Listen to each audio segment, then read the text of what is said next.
Welcome back to chapter 6 of my Fire Emblem 6 PMU run. So this chapter is also a bit of a simple one, and since I beat it on my first try, the animations are on.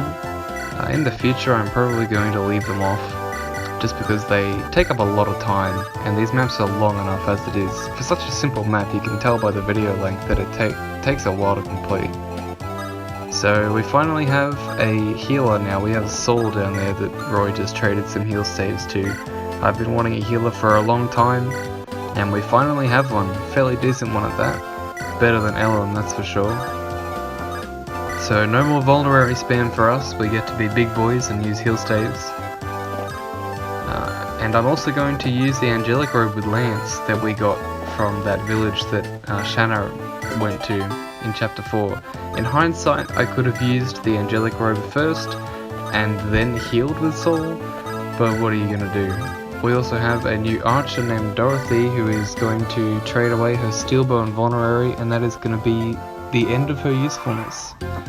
In that little preview right there we saw a girl named Sue. She's one of our long-term units, so we are going to recruit her and hopefully get some use out of her this map. I didn't mean to leave Ward in range here, but it's fine. Pardon me. He was going to be used to kill some of those soldiers. Unfortunately that's not going to happen, because now I need to move him back to kill this mercenary with someone else. That someone else is going to be a combination of Lance and Marcus. I was just looking at that 1% crit the guy has. It wouldn't have killed Lance, not by a long shot, but it's still kind of scary. It's always scary when your enemies have any crit chance at all. Even the combination of Marcus and Lance is not going to kill this mercenary, so Wolt is going to pick up that kill instead. And Marcus will get a level up. HP strength, very nice, very nice.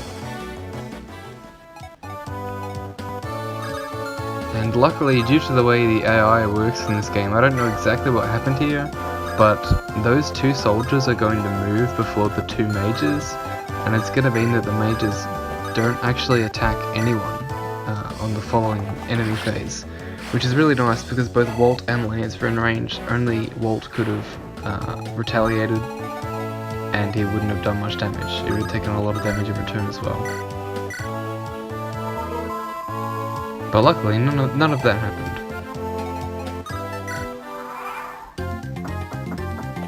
Yeah, so you see those soldiers move first and completely cockblock the mages. The mages are just going to deliver themselves to us. Here Marcus is going to take a kill that I wanted to give to Ward, but that's fine. The other two soldiers there both have javelins, so Marcus is not going to kill either of them. Instead, one of these guys will try and fail to do any damage to Lance, because soldiers are awful. So these mages have basically handed themselves to us on a silver platter. They said, we wanna die, and we heard you could help us with that. And that's exactly what we're gonna do. I'm eyeing the hit rates here. I do kind of want to do this damage with Ward, but I recognize it's a bad idea. And Wolt can actually double one of these guys, which is very impressive. It's the Thunder Mage, to be fair, but still kind of impressive. So we're going to have Rutger take care of this Fire Mage. Solid hit rates, doesn't take much damage in return. Good unit for it.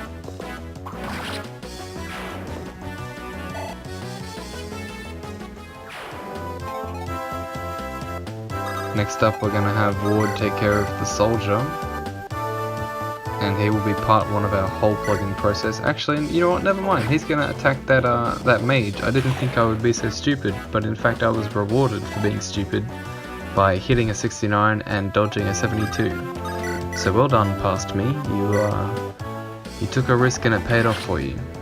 And because of the Roy support, Wolt is going to have a 100% hit rate on that mage and kill him.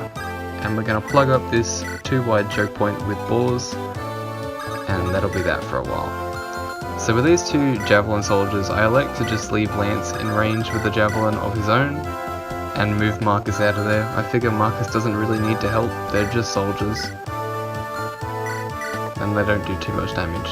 So I'll just leave Lance blocking that point, and Marcus can move closer to the right hand side where he's going to help deal with that soldier and mercenary. And we're going to move Roy up not next to but close to Lance so that he can get a soldier kill on the next turn.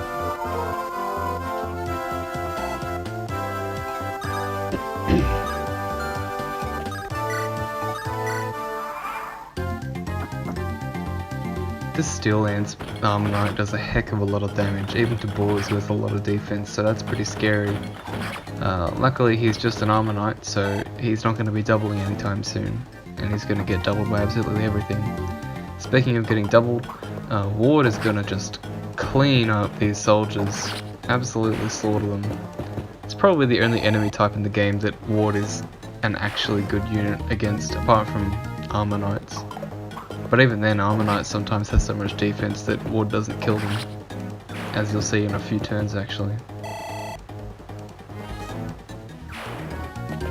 So here come these Javelin soldiers. They do a decent amount of damage to Lance. It's not like he was in danger, but it's a little bit scary how much damage they do. And luckily Lance is going to hit all his lances and leave them nice and weak for the following player phase. Unfortunately, this soldier also has a javelin. I probably should have expected that, but it's not like Boars was in danger anyway. So here Roy is going to get a kill. After some deliberation, I just chose to go against the dude who did 1 less damage in case I missed my 90. Can never be too careful in FE6. The RNG in this game is brutal. So we're going to heal up Lance and finish off this javelin soldier.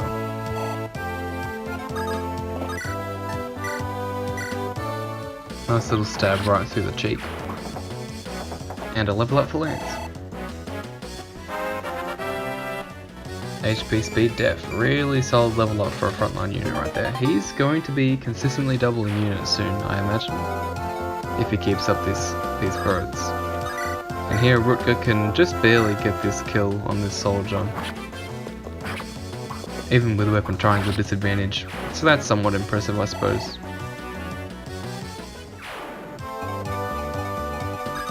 Here you see, even with a hammer, I can't quite kill this Armor Knight in 1 hit.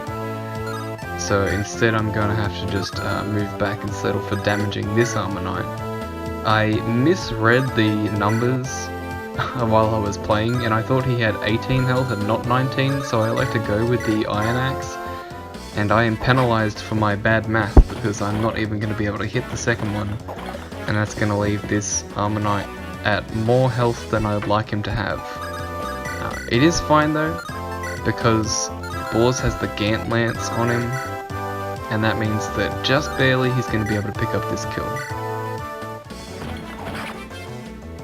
Lucky dodge there as well. The other Armor Knight only had an Iron Lance, so it's not like Boars was in danger there, but you really don't want to be taking too much damage, I suppose.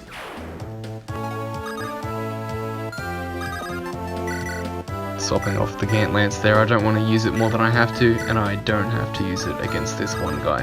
Instead I'm going to send Marcus up to the right to pull that mercenary and his soldier friend, because I'll have to deal with them eventually anyway.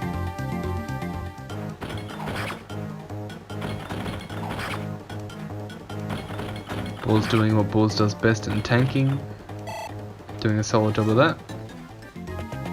Marcus does a clean amount of damage to this guy, would kill him in 2 hits if he could double, which unfortunately he can't because mercenaries are fast and Marcus is old and busted. Just kidding, I love you Marcus, no homo. Here I am again punished, this time for being greedy. I wanted to kill this guy in 1 hit, and instead I'm going to precisely do no hits at all. Bit of a wasted round of combat there. I got 1 experience point out of it, and that's it. So whatever. Instead I send Lance back to do some chip damage, hoping that I'll be able to get the kill this turn. I opt to not use Boars to attack this Armor Knight, and instead use Boars to plug up that 1 wide choke point where the mercenary is, so I can move Marcus back.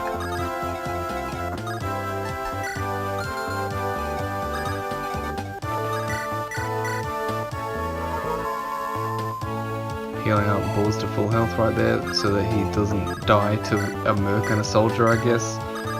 Not like they do any damage to him, but I opt to also not attack with Marcus because again I'm getting greedy, I want to give that kill to someone else. I could have attacked with the Iron Lance, but I guess I figured I didn't need to. It would be kind of a waste of uses if I can just kill him in one hit with the hammer anyway, wink wink. Except that's not gonna happen. And here comes Kath. So Kath is gonna die. Sorry to anyone who likes Kath, although most people I speak to don't. Yeah, because I'm not able to use her, so I'm not gonna bother recruiting her since the process takes so goddamn long. It is unfortunate that I won't be able to nick her lockpick or vulnerary, but that's just the way it goes, I suppose. Yeah, she's not long for this world now. Marcus is gonna make a quick meal out of her.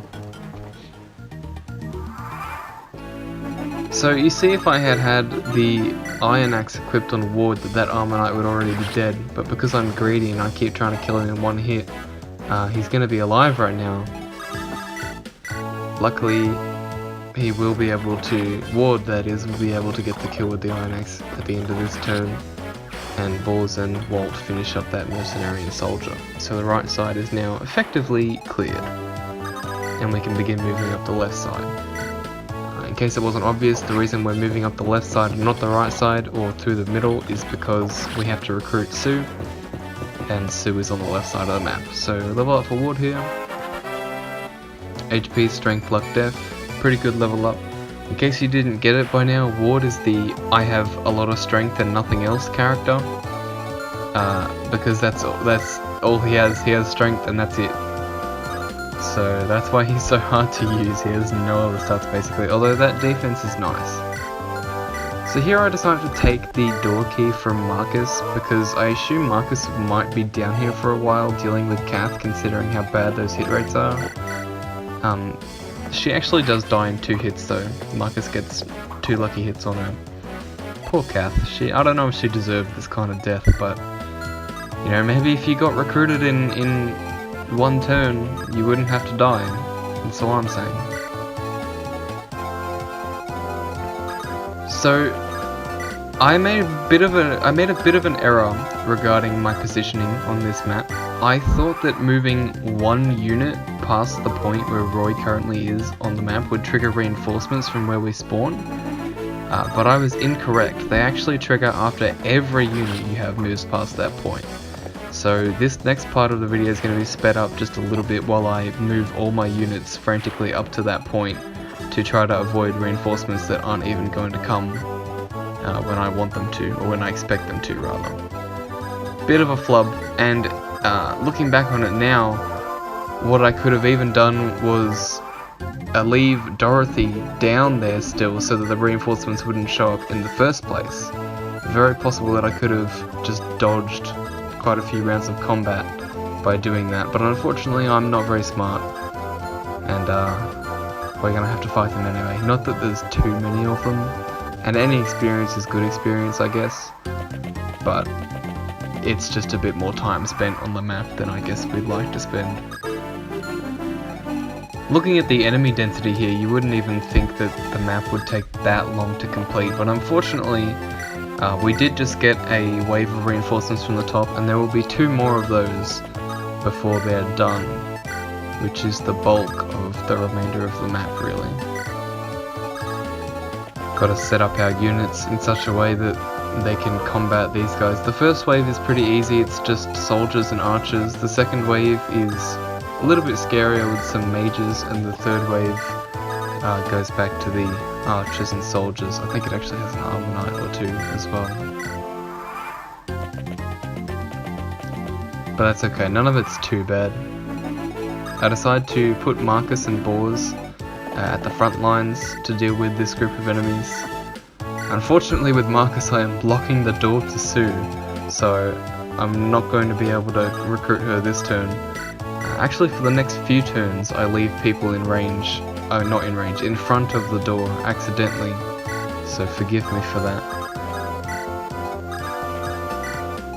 Yeah, so you'll see now at the end of this turn that a small group of reinforcements will spawn from where we began the map essentially.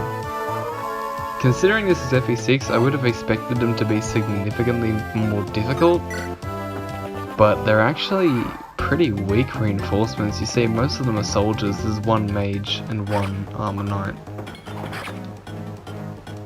Your boars can just barely get this kill on the soldier and get to level up out of it. HP strength, very nice. Considering Boars' growth rates, it's honestly quite impressive that he's gotten strength as many times as he has. He's just a really bad unit all around. Not that he's been too bad for us per se. He's done what we need him to do. But he's far from good, let me tell you that much.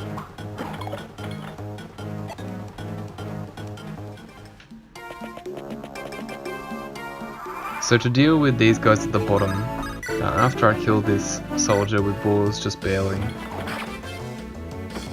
I decided to send Marcus down. I was originally going to send Lance down, but I figured it would be better to send as little units as possible down there, just because it's out of the way. I want them to be up here instead. So I'm going to elect to use Lance to weaken this archer.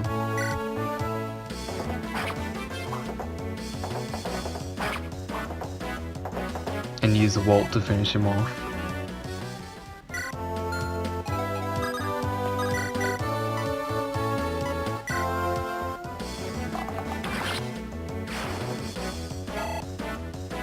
And now Marcus, Ward and Rutger are going to get sent down to the bottom to deal with this group of enemies. I'm going to leave Marcus in range just to kill one of them, make the group a little bit smaller, and Rutger and Ward can basically deal with the rest.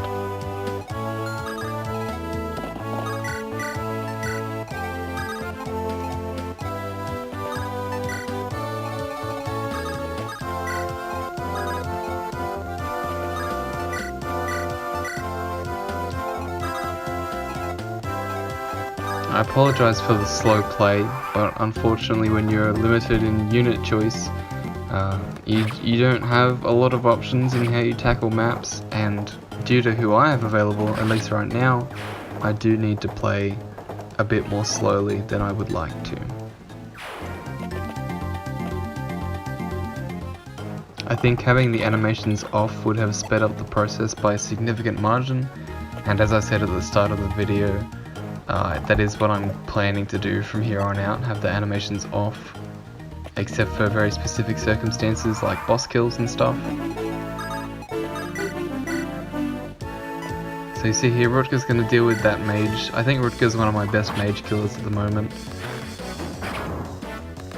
And luckily, because that archer has a steel bow, Marcus is going to be able to double him and kill him, meaning I can just leave Ward right smack in the middle of all those soldiers and armor knights that he loves so much because he kills them so easily. So yeah, that's what you get for using a steel bow, you dumb archer.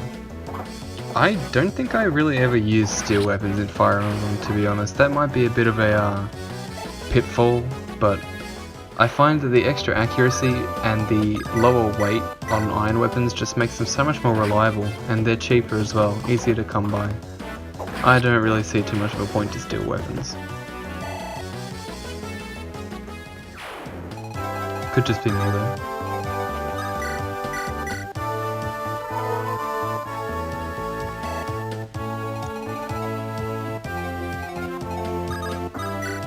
So that mage up the top that you can just barely see at the top of the screen, you might be thinking, what are you doing? You're leaving Boars in range of someone who's just going to roast him. But that mage actually does not move. He's completely static. So Boars is safe to poke this archer here. And because he's also using a steel bow, Wolt is going to be able to double him and get this kill.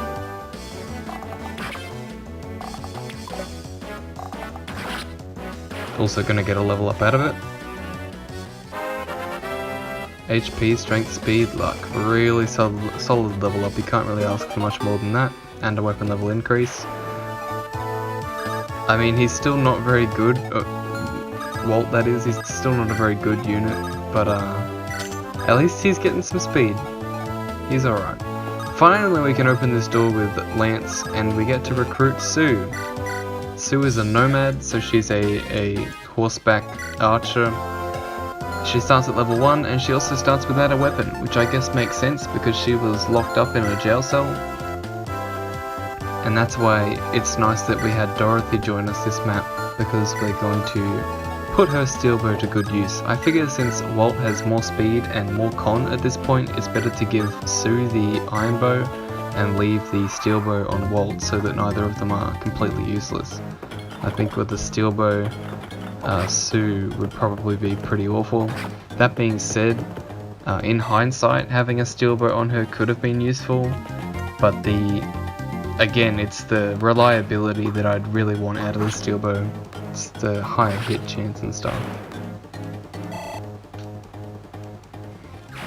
Wood will make pretty quick work of a soldier and an armor knight. And here comes the second wave of reinforcements. So now I can begin to move Marcus and Rutger and Saul back up to the top, and Ward will join us eventually. I will be using Marcus to help deal with all these mages, because Boars can't do it. He can tank a lot of things, but mages are not one of them. He's going to have to move back, and honestly most of my units have pretty awful res. Saul's going to get a level up here, HP, magic, def, solid, magic helps him heal more. I'm moving Dorothy down to the corner down there just because I don't want her in the way or in danger necessarily. It's not like I need to keep her alive, but I just prefer to if I can help it. And in addition, I think that using units that I won't be using as like cannon fodder or bait is kind of going against the purpose of the run. I don't want any non-playable unit to be engaging in combat basically, so I'm just going to keep her far out of the reach of any enemies. I'm very silly here and I decide to leave Wolt in range of this soldier for some reason, but he doesn't even end up going for Wolt because I've also left Saul in range of the soldier unknowingly. So Saul's gonna almost take a javelin to the face. Luckily he's only wearing robes and can move pretty quickly, so we dodged that one. I have to move back with my units there because I positioned them really poorly. Again, I don't know why I did that. Here I'm just checking to see how much damage this mage does to Wolt. The crit is the scariest part about it, but he also does do quite a bit of damage. So here I elect to do some chipping with Wolt and then kill with Lance. In hindsight, it should have been the other way around because it's much harder to give kills to Wolt than it is to Lance. But yeah, hindsight's 2020 and I didn't really think about doing that at the time.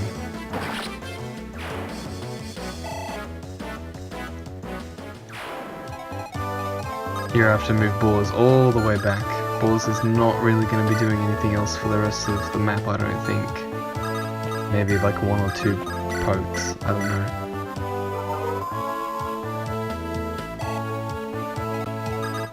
Instead, Marcus is going to take his place because Marcus has an actual res stat. And here we are going to prepare for the onslaught. 2 soldiers and 2 mages. Lance gets to take the Thunder Mage, luckily, instead of Wolt. Because... no, Wolt didn't double this guy. I don't really know why he went for Lance instead of Wolt there. I think he did more damage to Wolt as well. Maybe they have a preference for classes that might be one range locked, I don't know. So here Sue's going to be a good unit and failed to get the kill by 1 strength. So in hindsight I could have moved Wolt up to try to get that kill and then use Sue to do the damage to this soldier. But I didn't really want to risk it in case Sue couldn't kill the soldier. Instead I'm going to do the safe thing, kill the soldier with Wolt and get this kill with Roy, which is his second and final kill for the entire map. Unfortunately, I am not using Roy as much as I would like to, but I don't know, it's just kind of hard to use him when his movement is so low and he's so... I guess he's not that frail, but it's harder to convince yourself to use the Lord character since the game just is over if he dies. Obviously I would reset if any of my units died as is, but here Marcus can get a solid kill with the iron sword, get that accuracy, no chance of failure. Gonna take a little bit of damage, but that's fine, here's Marcus, brush it off.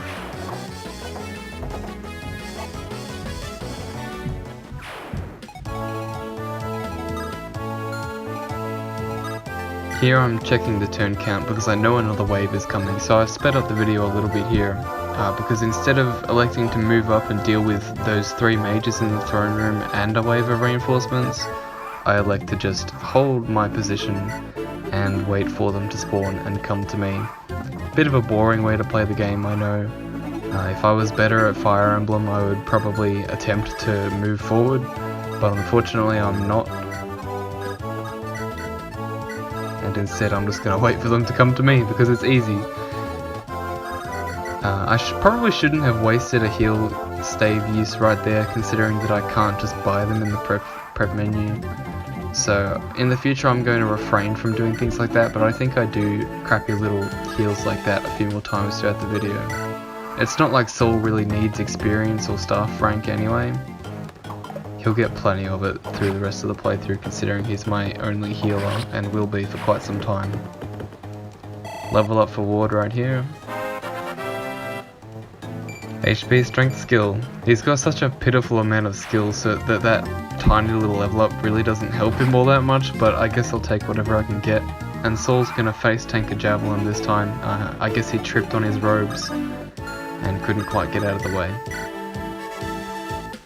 Bors is going to get an exact damage kill right here, because I am the master of exact damage, but not before we bash this Armor Knight's head in with a hammer, because that's how I like to spend my time.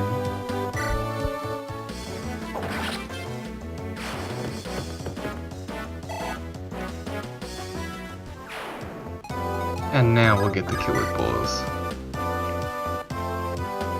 Don't know why I was thinking about it for so long. But here it is. I guess I wanted to do some damage with Sue, but she's so hard to use in this first map, her stats are so low, I wasn't going to risk it. I'll just get the easy kill. And I'll make a bit of a wall with Lance here to fend off that lone Armor Knight.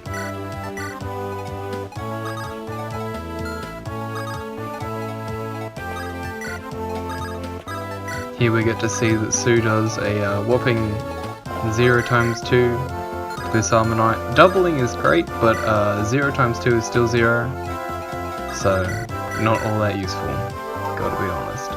Again, a bit of a pitiful use of the heal stave right there. I'll refrain from doing that in the future.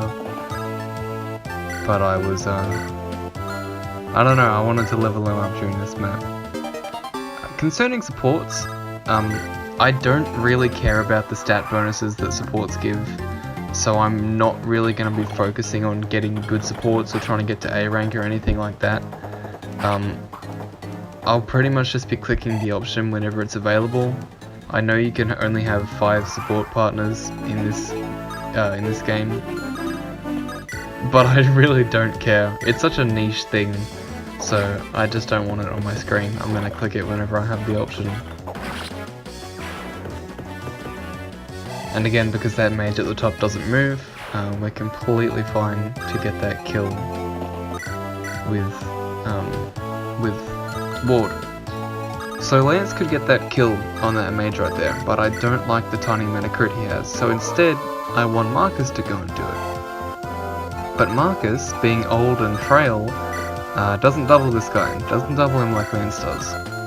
Very unfortunate. So instead, we're just gonna wait an extra turn and move more units up. I make a bit of a flub here, and I equip a javelin on Lance, but not on Marcus, so one of the 2 mages at the top that does move is gonna come down and attempt to hurt Marcus. He'll fail miserably, but he'll attempt. What a terrifying enemy, 1 damage. That could have gone very, very wrong. So yeah, both those 2 mages at the very top move, but this guy doesn't. So here I'm just seeing what Sue can do against them. Sue also has that very nasty 4% crit against her when facing these mages, which I don't like. I really don't like. And speaking of low percent crits, Marcus is going to get a 5 here. Perfect example of why I don't engage in combat like that. Because that 5 for me could very easily have been a 4 for him, and Sue could be dead. Here I make a math mistake, and I think that a combination of Sue and Wolt is able to kill this guy, but I am wrong. I am wrong. This man will live with 1 HP. Again, another mage that has 1 too high HP for Sue to get kills. Very unfortunate, but what can you do? Instead, we're gonna chuck a lance right through his face, chest.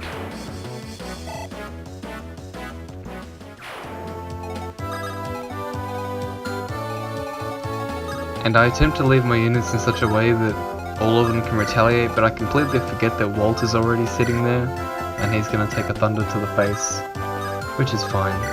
He won't die.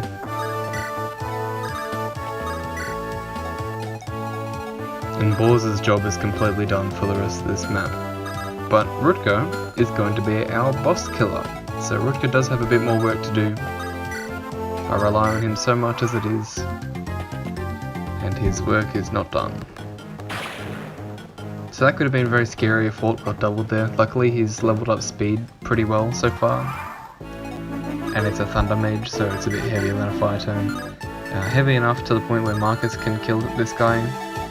He's not going to though, because I do really want to do something with Sue before the map ends. So even disregarding the fact that there's a scary amount of crit on that enemy thunder mage, I'm going to attempt to do something with Sue. So I'm going to weaken this guy with lance, using the most accurate weapon I have, and also one that has fairly low might on it.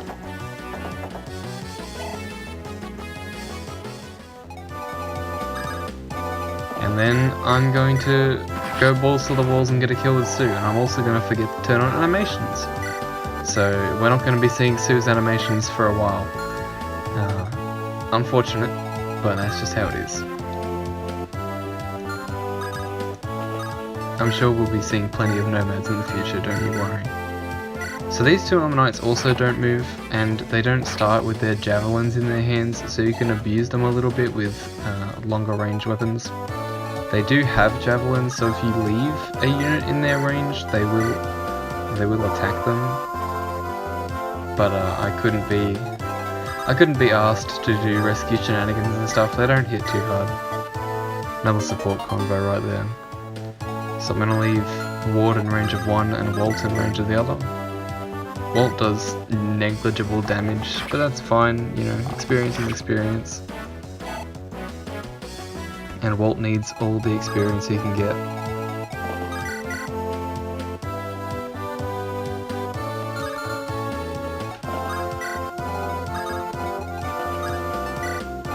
Moving up the rest of my units, as I said, Borz's job is done. Sue is not going to do anything for the rest of the map either.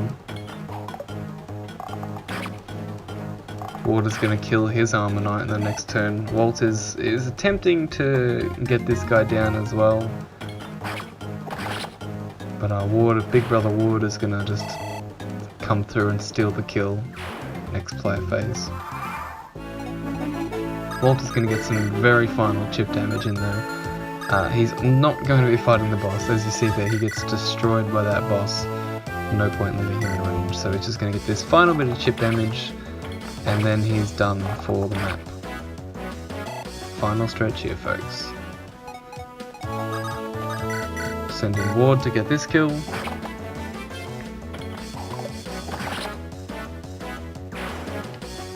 And then there was one. Level up for Ward. HP, Strength, Luck, Death. Solid. So here, we're going to get one turn of normal speed combat with the boss. He's honestly a bit of a pushover.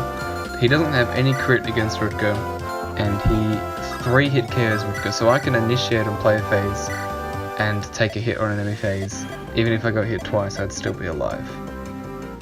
So I feel free to take this bit of damage right here. going to get hit anyway.